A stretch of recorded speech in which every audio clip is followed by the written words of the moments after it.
Lecture du livre du prophète Isaïe. En ce jour-là, le Seigneur de l'univers préparera pour tous les peuples sur sa montagne un festin de viande grasse et de vin capiteux, un festin de viande succulente et de vin décanté. Sur cette montagne, il fera disparaître le voile de deuil qui enveloppe tous les peuples et le linceul qui couvre toutes les nations. Il fera disparaître la mort pour toujours. Le Seigneur Dieu essuiera les larmes sur tous les visages, et par toute la terre il effacera l'humiliation de son peuple. Le Seigneur a parlé. Et ce jour-là, on dira : Voici notre Dieu, en lui nous espérions, et il nous a sauvés. C'est lui le Seigneur, en lui nous espérions, exultons, réjouissons-nous, il nous a sauvés. Car la main du Seigneur reposera sur cette montagne.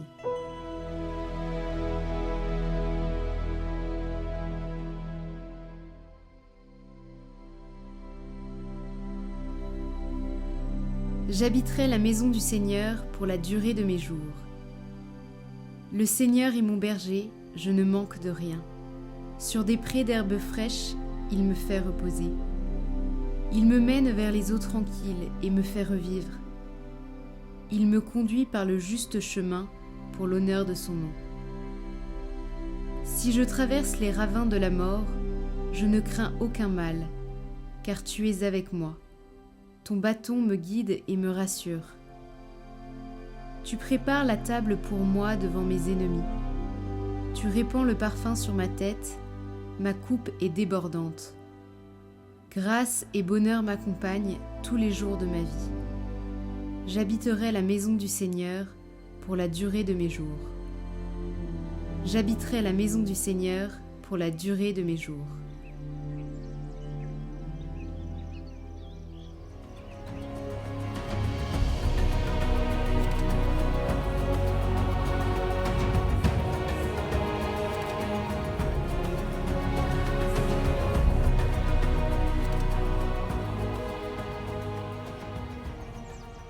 Évangile de Jésus-Christ selon saint Matthieu. En ce temps-là, Jésus arriva près de la mer de Galilée. Il gravit la montagne, et là il s'assit. De grandes foules s'approchèrent de lui, avec des boiteux, des aveugles, des estropiés, des muets, et beaucoup d'autres encore. On les déposa à ses pieds, et il les guérit. Alors la foule était dans l'admiration, en voyant des muets qui parlaient, des estropiés rétablis, des boiteux qui marchaient, des aveugles qui voyaient. Et ils rendirent gloire au Dieu d'Israël. Jésus appela ses disciples et leur dit : « Je suis saisi de compassion pour cette foule, car depuis 3 jours déjà, ils restent auprès de moi, et n'ont rien à manger. Je ne veux pas les renvoyer à jeun. Ils pourraient défaillir en chemin. » Les disciples lui disent : « Où trouverons-nous dans un désert assez de pain pour rassasier une telle foule ?» Jésus leur demanda : « Combien de pain avez-vous » Ils dirent : « 7. Et quelques petits poissons. » Alors il ordonna à la foule de s'asseoir par terre.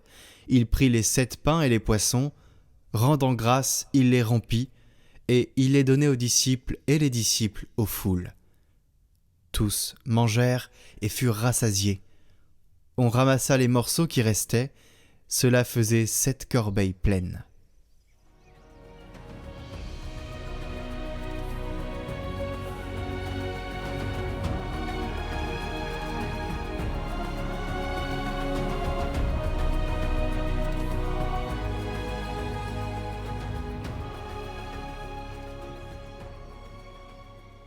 Dans l'évangile du jour, Jésus nourrit la foule avec 7 pains et quelques poissons.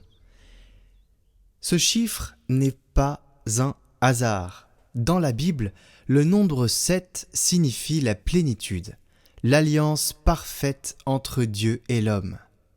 7 jours de la création, 7 dons de l'Esprit, 7 sacrements. Tout en Dieu s'accomplit dans ce chiffre. Ici, la multiplication des pains manifeste la générosité divine qui ne connaît pas de mesure. 7 pains pour des milliers, et pourtant il reste 7 corbeilles pleines. Signe que la grâce ne s'épuise jamais quand elle est partagée.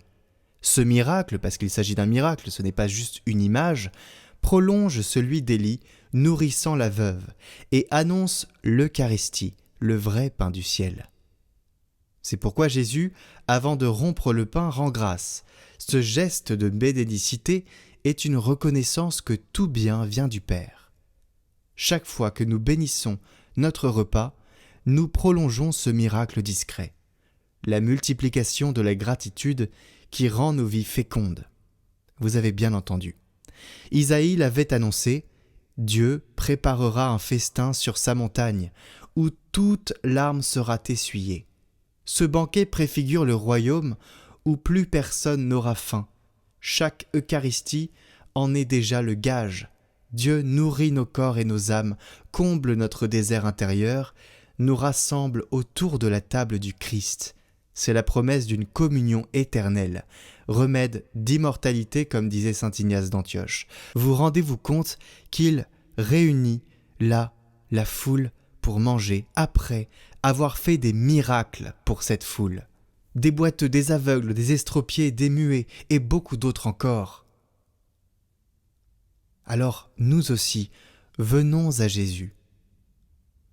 Et par notre présence autour de lui, autour de cette table, eh bien, présentons-lui nos blessures, ce que nous avons de brisé en nous, pour qu'il les répare.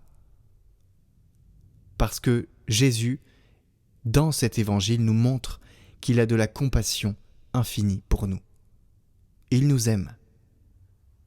Il veut nous guérir. Alors demandons-lui. Cette demande, c'est une présence à son repas. Ça se fait à la messe. Ça se fait dans la prière de chaque jour où on se rend présent face au Seigneur. Nous fêtons aujourd'hui Saint François Xavier, qui est un missionnaire jésuite qui parcourut l'Asie pour annoncer l'Évangile jusqu'au Japon. En lui brûlait la même compassion que celle du Christ pour les foules affamées. Il offrit sa vie pour nourrir les âmes de la parole et du pain vivant. Nous le prions pour raviver en nous cette ardeur missionnaire, qu'à travers notre foi, Dieu puisse encore multiplier les pains de sa grâce dans le monde. Saint François Xavier, priez pour nous.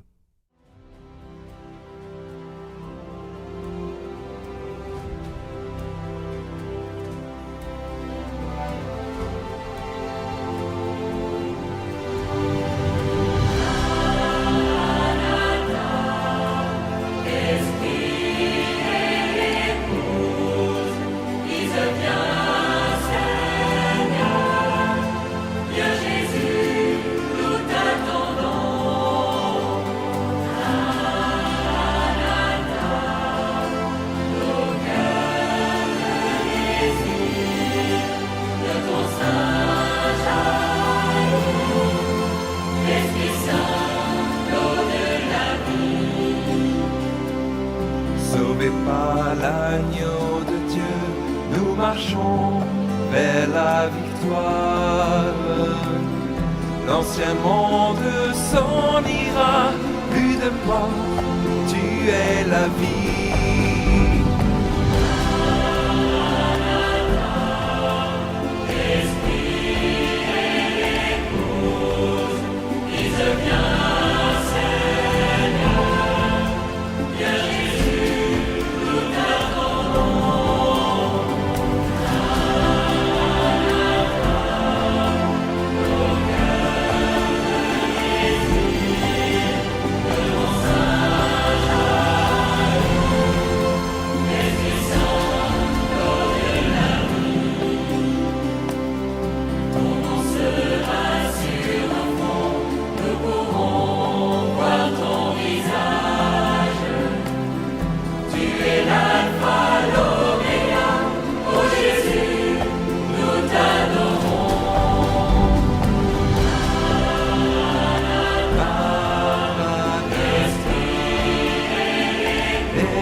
Aujourd'hui, le 3 décembre, l'ami de l'époux.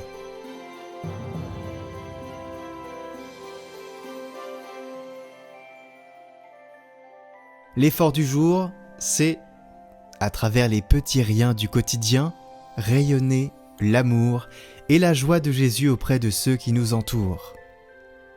Béni soit le Seigneur, le Dieu d'Israël, qui a visité et racheté son peuple. Il a suscité une force de salut dans la maison de David, son serviteur, comme il l'avait dit par la bouche des saints, par ses prophètes, depuis les temps anciens. Les paroles que nous venons d'entendre ont été prononcées par Zacharie, le père de Saint Jean-Baptiste. Rappelons-nous le fil de l'histoire pour bien les comprendre. Depuis des siècles, Israël attend le Sauveur promis par Dieu, celui qui le libérera des jougs qui l'oppriment. Un peu plus haut dans l'Évangile, saint Luc rapporte que l'ange Gabriel est apparu à Zacharie pendant son service au temple pour lui annoncer que sa femme, pourtant avancée en âge, allait enfanter un grand prophète, précurseur du Seigneur. En effet, déjà, à travers la présence et l'action de son fils Jean, le Sauveur est là. L'ami de l'époux, saint Jean-Baptiste, rend présent Jésus, l'époux. C'est pour cela qu'il irradie et convertit les foules.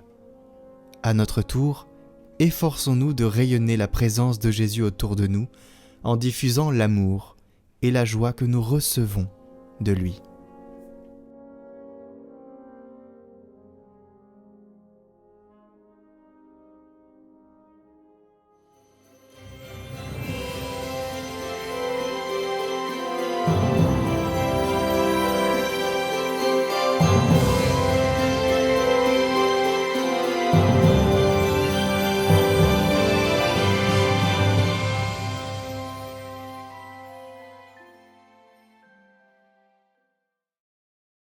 Retrouvez dès à présent les transcriptions des commentaires de Catoglade sur notre site, en lien en description, ou sur catoglade.com. Chers amis, la mission Catoglade a besoin de vous. Nous faisons un appel aux dons pour continuer notre mission à distribuer et répandre la parole avec de multiples projets. Merci à vous de nous soutenir. Faites un don pour la mission, reçu fiscal possible. Le lien est dans la description. Nous vous remercions pour votre soutien et vos prières.